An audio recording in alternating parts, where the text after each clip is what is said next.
প্রধানমন্ত্রী শেখ হাসিনা কওমি মাদ্রাসার শিক্ষা সনদের স্বীকৃতি দেওয়ার ঘোষণা দিয়েছেন। এখন থেকে দাওরায়ে হাদিসের মান হবে ইসলামিক শিক্ষায় মাস্টার্স ডিগ্রির সমান।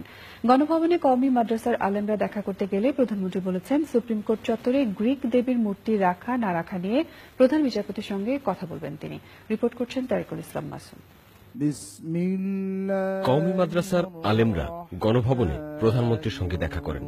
ছিলেন বেফাকুল মাদারেস আরাবিয়া সভাপতি আল্লামা আহমদ শফির নেতৃত্বে কওমি মাদ্রাসা ভিত্তিক ৬টি বোর্ডের সদস্যরা।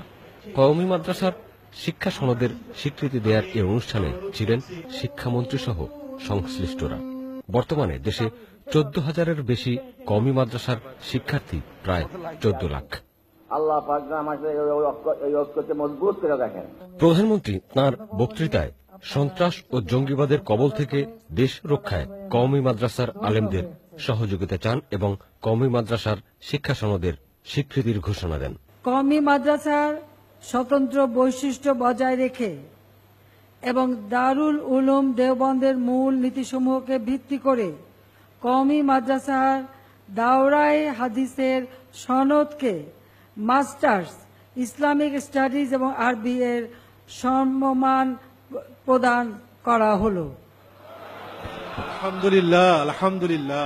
আলেমদের বক্তব্যের সূত্র ধরে আরো কিছু বিষয় নিয়ে প্রধানমন্ত্রী শেখ হাসিনা কথা বলেন। যে একটি বিষয় এখানে এসছে যে আমাদের হাইকোর্টের সামনে সেই গ্রিক থেমেসিসের এক মূর্তি এটা লাগানো হয়েছে। এটা সত্যি কথা বলতে কি আমি নিজেও এটা পছন্দ করিনি, কারণ গ্রিক থেমেসিসের মূর্তি আমাদের এখানে কেন আসবে? আলহামদুলিল্লাহ। এটা তো আমাদের দেশে আসার কথা না। আর গ্রিকদের পোশাক ছিল একরকম, আর সেই মূর্তি বানিয়ে আবার তাকে শাড়িও পরিয়ে দেওয়া হয়েছে। এটাও একটা হাস্যকর ব্যাপার করা হয়েছে। এটা কেন করা হলো, কারা করলো, কিভাবে আমি জানি না। তো ইতিমধ্যে আমি আমাদের প্রধান বিচারপতিকে ইতিমধ্যে আমি এই খবরটা দিয়েছি এবং খুব শীঘ্রই আমি ওনার সঙ্গে বসবো এবং এই বিষয়টা নিয়ে আলোচনা করব এবং আমিও নিজেও ব্যক্তিগত মনে করি যে এটা এখানে থাকা উচিত না।